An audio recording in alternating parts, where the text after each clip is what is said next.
Hello दोस्तों, कैसे हैं आप। आज आपके लिए महाजनपद काल 600 ईसा पूर्व से 325 ईसा पूर्व तक के काल का प्रश्न उत्तर लेकर आया हूं, जो एग्ज़ाम की दृष्टि से काफ़ी इम्पोर्टेंट रहता है। तो चलते हैं आज के टॉपिक पे, महाजनपद काल। क्वेश्चन नंबर 1 है, निम्न को सुमेलित कीजिए। यहाँ पे 5 ऑप्शन दिए गए हैं, उसमें से हमको उनको सुमेलित करना है। एक तरफ महाजनपद काल के नगर हैं और एक तरफ उनकी राजधानी है। तो समय कम हो तो वीडियो को पॉज कर लेंगे और सही आंसर का चयन करेंगे। तो ऑप्शन नंबर ए में है कौशल का श्रावस्ती, बिल्कुल सही है। कौशल जो थी उसकी राजधानी श्रावस्ती थी और ये आज के उत्तर प्रदेश में पड़ता है। वत्स का कौशाम्बी, ये भी सही है, ये भी आज के वर्तमान समय में यूपी में पड़ता है। सूरसेन मथुरा, ये भी यूपी में पड़ता है। और गंधार तक्षशिला, ये जो है ये पाकिस्तान में पड़ता है, वर्तमान में पाकिस्तान में स्थित है यह। तो ये चारों जो ऑप्शन है बिल्कुल सही हैं, तो सही आंसर हो जाएगा ऑप्शन नंबर ई, उपयुक्त सभी सही हैं और इसे याद रखना बहुत ही जरूरी है। चलते हैं नेक्स्ट क्वेश्चन की ओर। क्वेश्चन नंबर 2 है, हर्यक वंश के किस शासक को कुणी कहा जाता है। ये भी आईएमपी क्वेश्चन है और विगत कई एग्जामों में पूछा जा चुका है इस प्रकार का प्रश्न। और हर्यक वंश जो है वो मौर्य वंश के पहले का वंश था और इसका जो शासक था ऑप्शन नंबर बी अजातशत्रु, उसको कुणी के नाम से जाना जाता था, क्योंकि इसने अपने पिता की हत्या करके राजगद्दी पे बैठा था। उसके पिता का नाम था बिंबिसार, जिन्होंने हर्यक वंश की स्थापना की थी। और ये दिन जो था ये गुप्त वंश से संबंधित है। ऑप्शन नंबर सी में जो उदयन है उसका संबंध गुप्त वंश से है। चलते हैं नेक्स्ट क्वेश्चन की ओर। क्वेश्चन नंबर 3 में है, गंगा और सोन नदियों के संगम पर पाटलिपुत्र नगर नामक जो नगर की स्थापना की उसने किसने की, ये पूछा गया है। तो ये जो है वर्तमान में बिहार राज्य में है और उसका आज का नाम जो है पाटलिपुत्र का पटना है और बिहार का कैपिटल है। तो सर्वप्रथम उदयन जो गुप्त वंश का शासक था उसने पाटलिपुत्र को राजधानी के रूप में अपनाया भी और इसकी स्थापना भी की। तो ऑप्शन नंबर ए जो होगा इसका सही आंसर होगा। घनानंद तो नंद वंश से संबंधित है, अशोक जो है मौर्य वंश से संबंधित है। तो चलते हैं नेक्स्ट क्वेश्चन की ओर। क्वेश्चन नंबर 4 में है, शिशुनाग वंश का कौन सा शासक था जिसके समय में वैशाली द्वितीय बुद्ध समिति का आयोजन हुआ है। तो चूँकि आपको पता होगा कि प्रथम जो है बौद्ध संगति जो हुआ था वो राजगीर में हुआ था और उस समय वहाँ का शासक था अजातशत्रु, जो हर्यक वंश का था।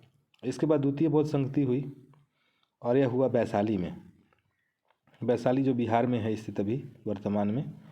और इस समय जो शासक था वो था कालाशोक और ऑप्शन नंबर डी इसका सही आंसर होगा। और ये कालाशोक जो था वो शिशुनाग वंश का शासक था और ये शिशुनाग वंश का संस्थापना भी किया था। संस्थापक के रूप में माना जाता है इसे, कालाशोक को। तो इसका उपनाम जो है वो काकवर्ण के नाम से भी यह जाना जाता है। कालाशोक का दूसरा नाम काकवर्ण है। चलते हैं नेक्स्ट क्वेश्चन की ओर। क्वेश्चन नंबर 5 में है, काकवर्ण के नाम से किसे जाना जाता है।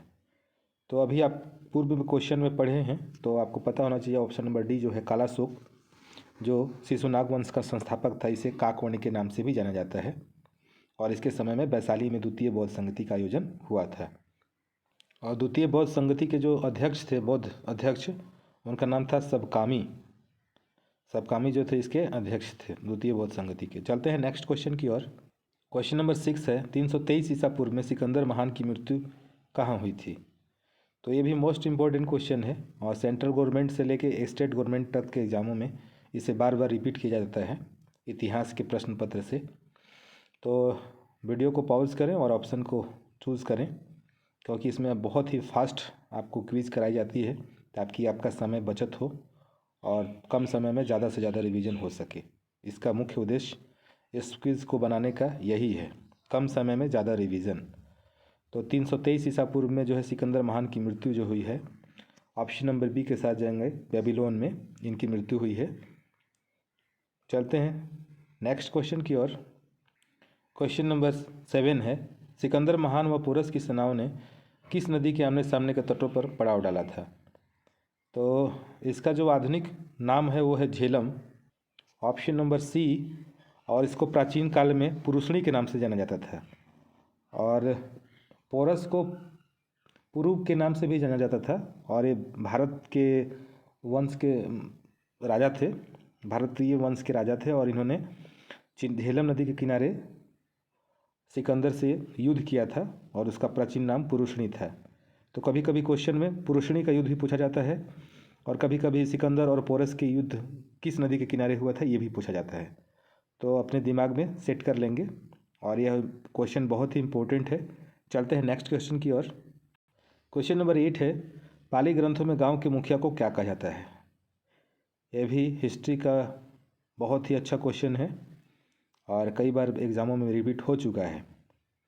तो पाली ग्रंथ जो था वो उस समय चलता था जब गौतम बुद्ध की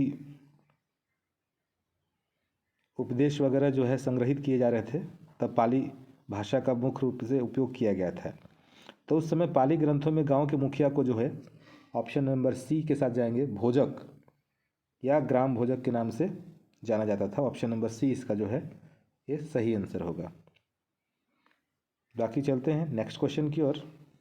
क्वेश्चन नंबर 9 है, नंदवंश का संस्थापक किसने या नंदवंश का स्थापना किसने किया था। तो सबसे पहला वंश है जो भारत में था, और इसका जो संस्थापक था उसको बोलते हैं ऑप्शन नंबर डी, नंदीवर्धन, जिनका एक और नाम है महानंदिन। महानंदिन के नाम से नंदीवर्धन को जाना जाता है। तो हमें कंफ्यूज नहीं होना है, अगर नंदीवर्धन के जगह महानंदिन है तो ऑप्शन सही होगा। इनका उपनाम है महानंदिन। इन्होंने नंदवंश की स्थापना की थी, और ये भारतवर्ष का प्रथम वंश था। चलते हैं नेक्स्ट क्वेश्चन की ओर। क्वेश्चन नंबर 10 है, ग्रीक यूनानी लेखकों द्वारा अग्रमीज या जेंड्रिमिड कहा गया है। तो ग्रीक यूनानी लेखों या लेखकों के द्वारा जो अग्रमीज या जेंड्रिमिड कहा जाता है, ये ऑप्शन के रिकॉर्डिंग सही आंसर होगा इसका option number B, Ghananand. Ghananand जो है नंदवंश का अंतिम शासक था, जिसको कौटिल्य ने चैलेंज किया था और उसके साम्राज्य का विनाश किया था। तो घनानंद इसका सही आंसर है। इनको अग्रमीज या जेंड्रिमिज के नाम से जाना जाता है। ये काफ़ी इंपॉर्टेंट क्वेश्चन है, और एग्ज़ाम के व्यू से यह 1 नंबर प्लस देता है, तो इसे याद रखना अति आवश्यक होगा। बाकी कलाशोक जो है वो शिशु नागवंश का है। नंदीवर्धन जो है वो नंदवंश का संस्थापक माना गया है, नंदीवर्धन, जिसको महानंदिन के नाम से भी जाना जाता है। चलते हैं नेक्स्ट क्वेश्चन की ओर। क्वेश्चन नंबर 11 है, प्राचीन भारत में दूसरी विदेशी आक्रमण तथा पहला यूरोपीय आक्रमण किसके द्वारा किया गया था। तो इस क्वेश्चन के रिकॉर्डिंग इसमें 2 प्रश्नों का एक ही उत्तर है, और ऑप्शन नंबर डी जो है इसका सही आंसर है, क्योंकि प्रथम जो आक्रमण हुआ था वो यूनानियों के द्वारा हुआ था, और ईरानियों के द्वारा हुआ था 712 में। ईरानियों के द्वारा ये आक्रमण हुआ था, और प्रथम जो था वो यूनानियों के द्वारा हुआ था भारत पर आक्रमण। तो इस प्रकार पहला यूरोपीय आक्रमण हो गया और दूसरा विदेशी आक्रमण हो गया। और इसके जो राजा का नाम था वो था डेरियस। डेरियस जो यूनानी शासक था उसने भारत पर आक्रमण किया था, और उसे फारस का 20वां राज्य या छत्रप बनाया था। चलते हैं नेक्स्ट क्वेश्चन की ओर। क्वेश्चन नंबर 12 है, निम्न वंश के संस्थापक का सही मिलान कीजिए। तो आपका मौर्य वंश का संस्थापक जो है चंद्रगुप्त मौर्य, बिल्कुल सही है। हर्यक वंश का बिंबिसार, बिल्कुल सही है। बिंबिसार और बिंदुसार में कंफ्यूज नहीं होना है। बिंबिसार जो था वो हर्यक वंश का संस्थापक था, और बिंदुसार जो था वो चंद्रगुप्त मौर्य का पुत्र था और अशोक का पिता। नंदवंश का संस्थापक महापद्म नंद, सही है। शिशुनाग वंश का स्थापक कालाशोक, बिल्कुल सही है। तो नंदीवर्धन ही महापद्म नंद है, कंफ्यूज नहीं होना है। नंदवंश का संस्थापक महापद्म नंद या नंदीवर्धन, दोनों ऑप्शन बिल्कुल सही जाएंगे। और शिशुनाग का कालाशोक, ये अजातशत्रु यानी कि हर्यक वंश के बाद का जो वंश आया था वो था शिशुनाग वंश। तो ऑप्शन के रिकॉर्डिंग ये बिल्कुल चारों ऑप्शन सही हैं, तो ऑप्शन नंबर की सी के साथ जाएंगे, ई के साथ। उपयुक्त सभी सही हैं। और इसे याद करना अति आवश्यक होगा, जो एग्ज़ाम की व्यू से काफ़ी इंपॉर्टेंट रहेगा। चलते हैं नेक्स्ट क्वेश्चन की ओर। क्वेश्चन नंबर 13 है, सिकंदर ने भारत पर कब आक्रमण किया था? तो इसमें एक सन पूछता है, तो ऑप्शन के अनुसार जो है डी ऑप्शन इसका सही आंसर होगा। 326 ईसा पूर्व में इसने भारत पर आक्रमण किया था, और उस समय पोरू या पोरोस के जो राजा थे, इन्होंने इसका सामना किया था, जो झेलम नदी के किनारे हुआ था, पुरुषनी नदी या पुरुषनी के युद्ध के नाम से। 10 राजाओं का युद्ध भी यही है, 10 राजाओं के युद्ध के नाम से भी जाना जाता है इसे। तो 326 ईसा पूर्व में इसकी लड़ाई हुई थी सिकंदर और पोरस के राजाओं के बीच।